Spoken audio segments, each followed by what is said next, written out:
Hello Collective, tingnan natin ang mangyayari sa'yo within this week. This is timeless. So, kailan mo ito makita, sa'yo din ang reading na to. Tingnan natin ang mangyayari sa'yo within this week.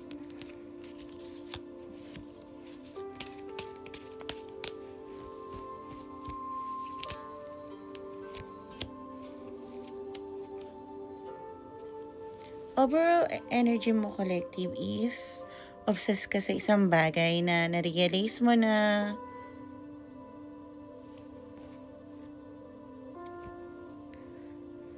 minarealize ka na something na dapat mo nang pakawalan at dapat magkaroon ka ng commitment. Okay? Doon ka nag-obsess. Parang, ito yung mga bagay na hindi ko dapat gawin at ito yung mga bagay na dapat ko nang gawin. Kailangan kong bitawan to at kailangan ko mag-commit dito. Okay? So, yun ang mangyayari sa'yo within this weekday. At tingnan naman natin ang iba pang sitwasyon na maaari mong makita within this week. Tarot Angels, please help me at ang aking collective ko. Ano ang maaaring mangyari sa kanila within this week? Thank you for tapping me your energy, collective. Tingnan natin ang mangyari sa'yo within this week. Paalala lang na hindi po ako nag-PPM para sa reading. Hindi pa po ako nag-personal reading sa ngayon.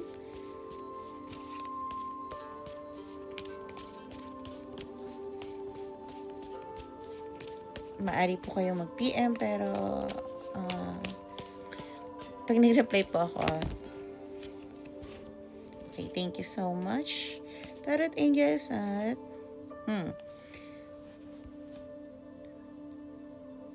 dahil nga obsessed ka sa mga bagay na dapat mong pakawalan at dapat hindi ngayong week, ito ay lahat ng bagay na tingin mong chance ay i-grab mo. Maaring naghahanap ka ngayon ng new job, okay? Na tingin mo ay makikita yung galing mo, okay? Parang, halimbawa kung ngayon, call center ako, pero parang gusto ko maging painter, parang ganon. Parang, gusto ko saan ka tingin mo yung talent mo, instead na kung saan yung malaki lang yung sahod. At yun ay magiging master mo. At tingin ko, doon ka magkakaroon ng success dahil doon mapupunta ang concentration mo. Ngunit dahil nga obsessed ka sa mga bagay na dapat pakawalan at hindi dapat pakawalan, magkakaroon ka ng anxiety. At parang mag-aagam-agam ka din na dapat ko bang gawin to? Dapat ko bang pakawalan to? Parang malaki ng sahod ko dito. Dapat ko ba sundin ko ano yung gusto kong trabaho? Anong gusto kong maging? Yung mga bagay na ganon. Pero ngayong week din ay magkakaroon ka na realize na ito yung dreams na gusto mong matupad. So, dito ka rin magkakaroon ng satisfaction at ang equals nun ay success and abundance. Siyempre, lahat naman tayo ay magsisimula as a zero talaga.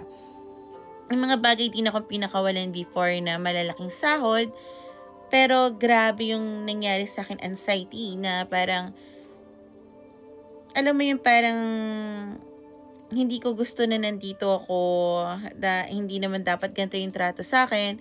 Pero dahil sa ibang trabaho naman talaga kasi may sipsipan, so maaaring ganun din yung nangyari sa'yo na hindi ka na-appreciate ng mga tao or mga higher position sa'yo dahil mas nakikita nila yung mga taong sipsip at yung mga parang eto yung kunwari silang gawa ng gawa, samantalang ikaw hindi ka naman pakitang gilas pero ikaw yung lahat ng gumagawa in the background.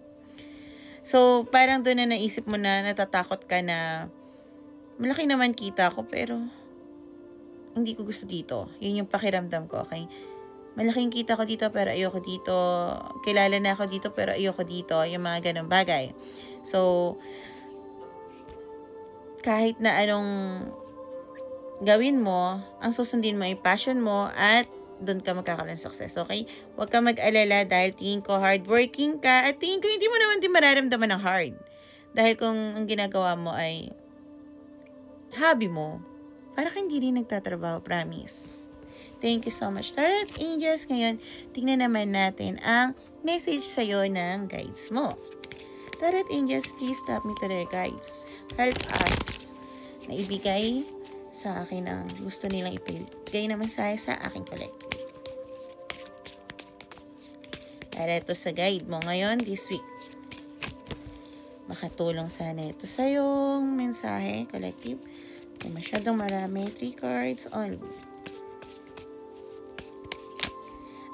Ipapakita ko yung mga bago kong gawa na charms soon sa long reading.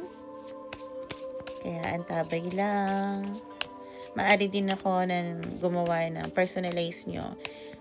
Thank you so much, darlings. Please give me one last card para sa aking collective.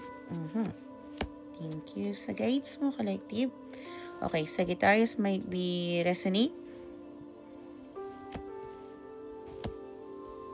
Sagittarius, ito ang passion na gusto mo talagang gawin, sabi ng guides mo. So, go ka lang. Dahil ito ay kaakibat ng elevation mo. Dito ay, again, success. Hindi naglalaro ang baraha ko.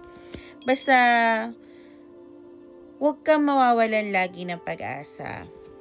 Maaring nagpupuyat ka sa mga bagay na gusto mong makamtan. At ito ay makakamtan mo naman, sabi ng guides mo.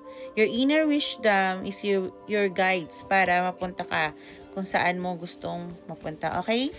I hope na nakatulong sa ito, collective. But bye-bye. Always